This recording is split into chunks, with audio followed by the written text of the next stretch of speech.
Well, good morning, everybody. I am very excited to introduce this morning one of our newest members to the All American Leadership Team, Dr. Marcy Levy Shankman.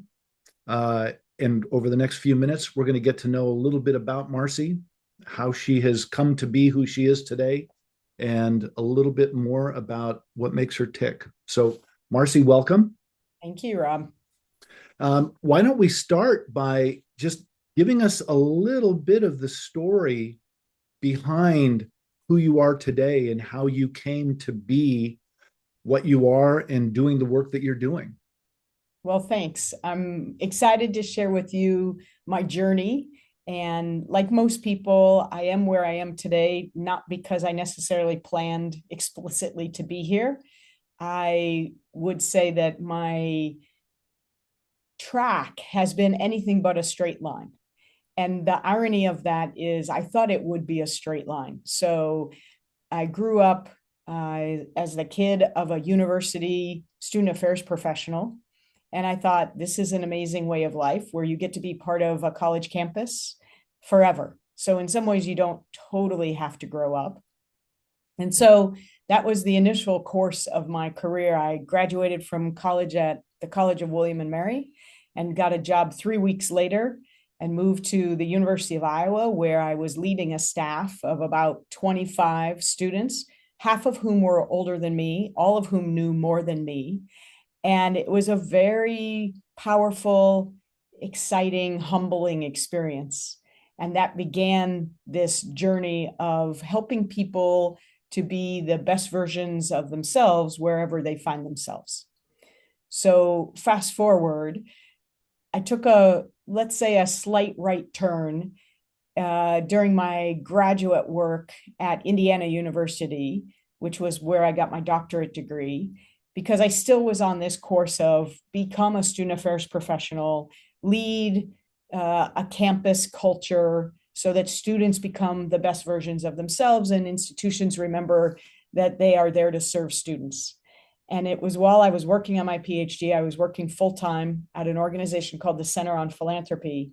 And I discovered that everything I believed to be true for students on campus was true, plus was true in the nonprofit sector. And I realized that perhaps I could expand my impact by working with professionals in the nonprofit sector doing leadership development, which was what my passion was. And before I knew it, I found myself in the position to try some work on my own. So, without the long and involved story, I graduated with my PhD and I found I had an opportunity to go into business for myself. I had been part of some friends' bench, I would call it. They had their own consulting practice. And I was part of the team that helped support them when the contracts came in and it was beyond what their capacity was. I realized, hey, this is kind of a good gig. And for about the first 3 years of my consulting life, I didn't even have a title. Like it took me a while to come up with MLS consulting, which, if you remember how Very you original. introduced me, yeah, not very clever, but it says what I needed it to say, which was that I was going to be in relationship with clients and that this was my passion. How could I help individuals, teams, groups demonstrate the best of what they have to make a difference in the lives of others? And that was almost 25 years ago that I started this business. And I was full time, or my definition of full time, for about 12 years, working in the nonprofit sector almost exclusively. I live outside of Cleveland, but my work was national. And in fact, I got to be an international consultant a couple of times, which was super exciting because it was just me in my own little home office. And this was way before remote work, way before people had a notion of this gig economy. And yet I was making it work. So here I was, an educator being an entrepreneur, which was a fascinating evolution just in my own identity. And what kept driving me, Rob, was the alignment of values, that I could work for individuals and organizations and groups of people who truly wanted to make a difference in their community. And their community might have been just their organization. It might have been a larger volunteer community because I worked with a lot of uh, volunteers in their organizations doing board development, doing strategic planning. And at some point along the journey, I realized that I was getting kind of stale. And I wanted to see if I could do what I was doing for clients within the boundary of an organization. Could I make the change happen from inside? It was actually part of what my dissertation was about, was organizational development and bringing to life a vision that you have. So I left the full-time consulting practice to go in-house at an organization called the Cleveland Leadership Center, where I was playing two roles. And you're going to hear a theme about me playing multiple roles. I wore the hat of being the director of Leadership Cleveland, which was really about bringing organizational leaders together to understand how do we, as a community of leaders, make our community better. So it was building the capacity of organizational leaders to become civic leaders. And at the same time, I was doing strategic development for that organization. Fantastic experience helped me see that what I believe to be true for students and in the nonprofit sector actually crossed various sectors. So leadership is leadership and context matters. There are principles of leadership that go across positions, they go across sectors, and the way in which I work with people, what I learned was it was not sector specific. It was really about the human. And is there this alignment of values? Can I jump in there for a second, Marcy? You said a couple of things. Actually, you said a number of things that really resonated for me. One, I love how you talked about being in relationship with clients. That really stands out. And then you mentioned that you had a couple of international assignments. Real quickly, what do you mean by in relationship with clients? Yeah. Versus just having a client relationship? And are there similarities and or differences between leadership development in the United States versus internationally? So yes and no to the latter question. So I'll come back to that. But your first question, I appreciate so much, Rob, because it is what I have come to discover is a differentiator of how I do my work. So when I'm in an initial conversation with a potential client, one of the things I talk with them about is how important it is that we create a partnership, because the work I can deliver is best when we're co-creating what is going to transpire as the work. So whether it's a coaching relationship or it's a training opportunity or it's a consulting, strategy consulting gig, those are kind of my three areas of business. I want to know, what is it that this person wants to see in the end? What difference can I help them bring about?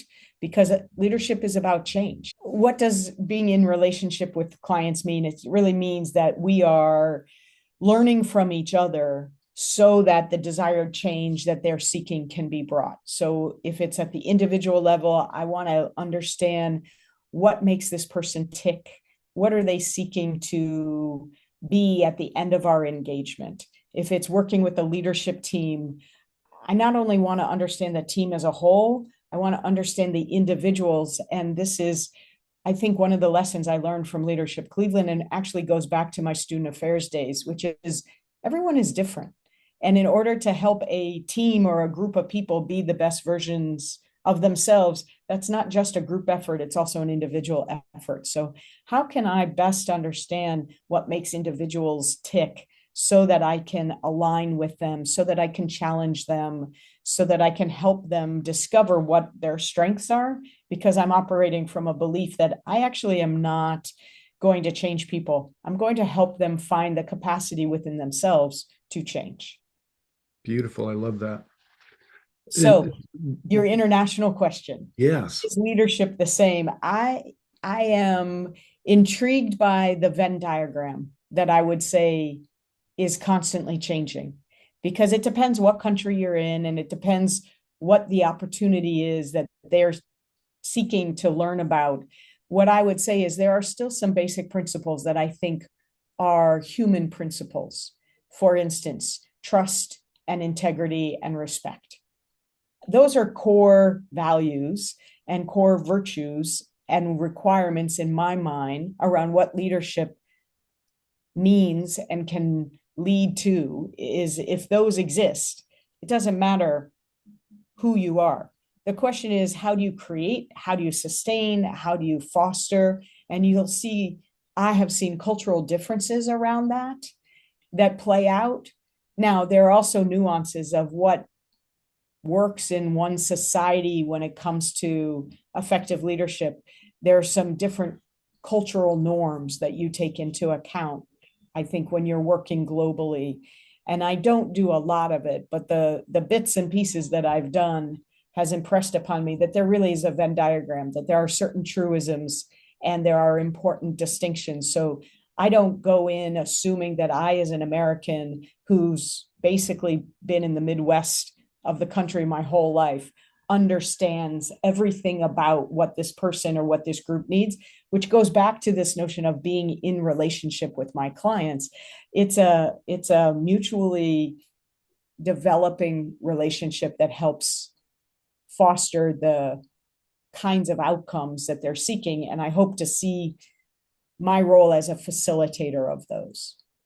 Well, thank you for that. I appreciate you entertaining or humoring my little detour there, but Yeah, that, I think that's going to be interesting for people to hear from you. great, So great. tell us, so continue your journey. Okay, so the Leadership rest of the Cleveland. journey's pretty easy to wrap up in that when I was at the Cleveland Leadership Center, one of the realities that we were confronted by in our work collectively was that for our city to be successful and a thriving city for its residents, we had to get public education right. And so I moved from the Cleveland Leadership Center to work for the Cleveland Public Schools in a novel position that had never been in the organization. And to the best of our knowledge, after a number of years, no other school system had hired an embedded leadership coach for the executive leadership team of the school district. And so I moved my consulting practice essentially into the hierarchy and the bureaucracy of a large public school system. And my job was to help the individuals at the top two levels of the organization in the administrative side of the house. So I'm not working with principals or teachers. I was working with the superintendent and his direct two levels of leadership reporting up, trying to help them be most effective in their roles. And so it gave me an opportunity to go deep into how do you develop leadership capacity in a public sector organization. It's a highly complex environment. There were 9 unions, so labor relations were a part of the leadership equation. And we ended up really working on organizational culture change as well, which went from within the school system to including the partner organizations that were both local in the Cleveland city as well as the county. And then it included national funders as well. So that opportunity helped me expand my own practice of supporting and facilitating the healthy development of both people and culture, because there's an empower and a very powerful interplay of the two. Mm-hmm. And after about 5 years in that role, I was elevated to the chief organizational learning officer, which helped cement this importance of organizational development. And being a learning officer gave me the framework to take the leadership development work and spread it wider in the organization. So that was a transformative experience. And I was in that role for about 2.5 years when there was a leadership change that gave me the opportunity to ask the important question of, am I being the best version of myself? And I realized I wasn't. And so January of 2024, I returned to full-time consulting practice. And here we are today. Wow, beautiful. Thank you for sharing that. And I can't help but wonder what is in the water in Cleveland that creates these unique circumstances or dynamics. You said that, to your knowledge, Cleveland was the only major school district in the country to create this kind of a position. And it makes me think about our mutual friend Jay Hennessy Mhm. over at the Cleveland Guardians, and I was Right. doing some research on him just out of curiosity, and came to discover that the Guardians are the only Major League Baseball team that has a learning and Learning and development. performance Yep. a position like his. Um, so you had this epiphany in January of 2024, and now we get to where we are today. And what personal purpose do you have that would drive you and guide you to make that kind of a decision? So that's actually a really easy question to answer, Rob. So I'm happy about that. I feel like I can be a little less long-winded.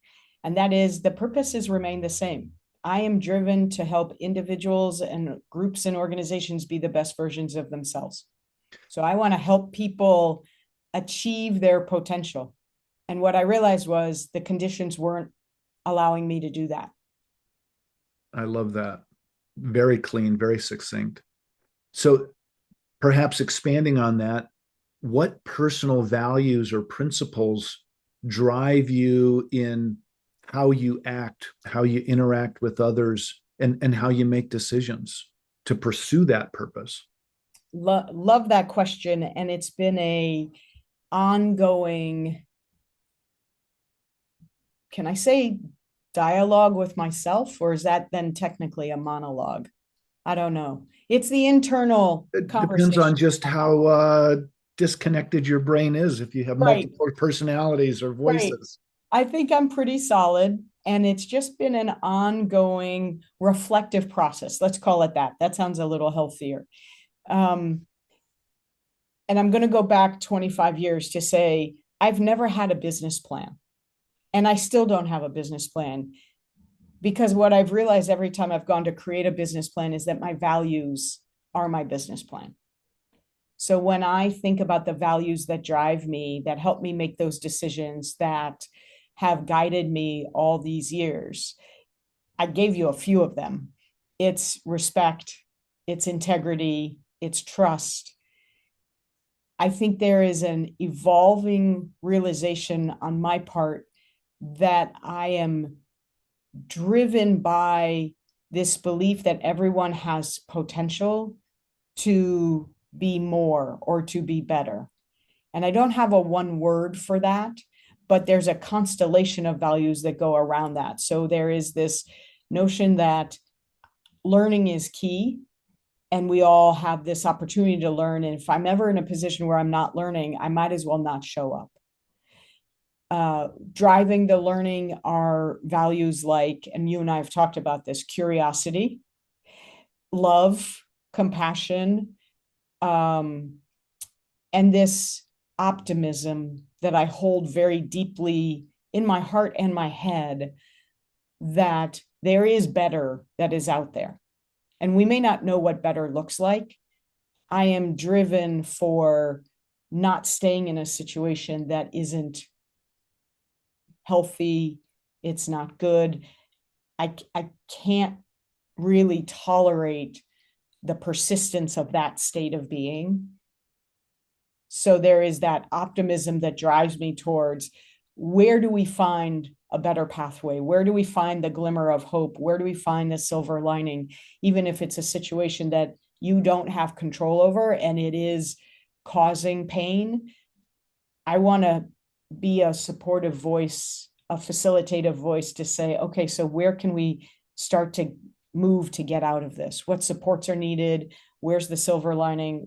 How do we learn from this horrible, whatever it is, so that tomorrow can be just a little bit better? Wow, I love that's beautiful. So to make sure that I'm clear on what I just heard you say, when you talk about an intolerance for unhealthy, negative situations, you're not advocating for yourself that you just remove yourself or you just quit, but rather that you just dig in and say, okay, how do I change this? How do I turn this around so that it is moving in a positive direction? Yes, and there's a realization at some point that you have done what you can. So learning how to become confident to make that change. So my epiphany that you referenced earlier didn't happen in January of 2024. That epiphany happened probably 6 months before. And I was committed to make it work. And after 6 months of trying to make it work, then I realized I've done what I can. I have to become comfortable with the decision that what I've done is not enough. And therefore, I have to make a bigger change. So there's an element of, yes, dig in and don't run away or don't hide. And there is a point at which where you acknowledge, I've done what I can. The conditions aren't changing, or the situation's not changing, or what I've done is not made a difference enough. Therefore, now it's time to remove myself from this situation. Oh, thank you so much for clarifying that. I think that's a beautiful add-on to that whole perspective. One of our other AAL teammates, Dr. Joe Sanders, he and I had a conversation once when we talked. Well, when do you cut? Yeah. When do you break from somebody or from a team? And I had always been of that perspective. Once I can look in the mirror and say that I've done everything that I could do, and it's not working. And he added one subtle tweak to that, which was yes, and where continuing to try and it allows that person or that particular team to impede the growth and the development of the larger entity, whether it's a small team or an organization. But thank you for that. So I guess my last question would be, or my second to the last question would be, as you sit here with me today, what drove you to say yes, to agree to be part of our All-American leadership team? Because we're delighted that you have said yes. Well, thank you. Thank you. I would say it was a really easy commitment to make, because as you and I have gotten to know each other, and as I've gotten to know All American leadership and members of the team, what drives me drives all of you, which is this set of values. And it's rare that I have found individuals like you and other members of the team where the values aren't hard to see, because so often values are under the surface or they're deep down low. And it's only when you've gotten deep into a relationship or you've spent a number of years with an organization that you can uncover their values. Those are environments and those are relationships that I struggle with. I want to know who you are at the core, and you and the team and the organization demonstrate that core visibly. And so when I realized I had the opportunity to make choices around how do I want to spend my time and who do I want to spend my time with, you may recall I sent you a note that said, "Hey, Rob, can we talk? Because we've known each other for a while. I think we now have an opportunity. Can we do something together?" And you said, if I remember correctly, it's about time. That's true. That's true. So it sounds like it was something that had been percolating in both of our minds for some Yeah. period of time. Yes. Well, and I think there's another piece of this, that it's not only that you live your values and we have an alignment there. It's who you are serving and how you're serving them. So there is a very strong driver that I hold, which is that people have the capacity to do more than they realize.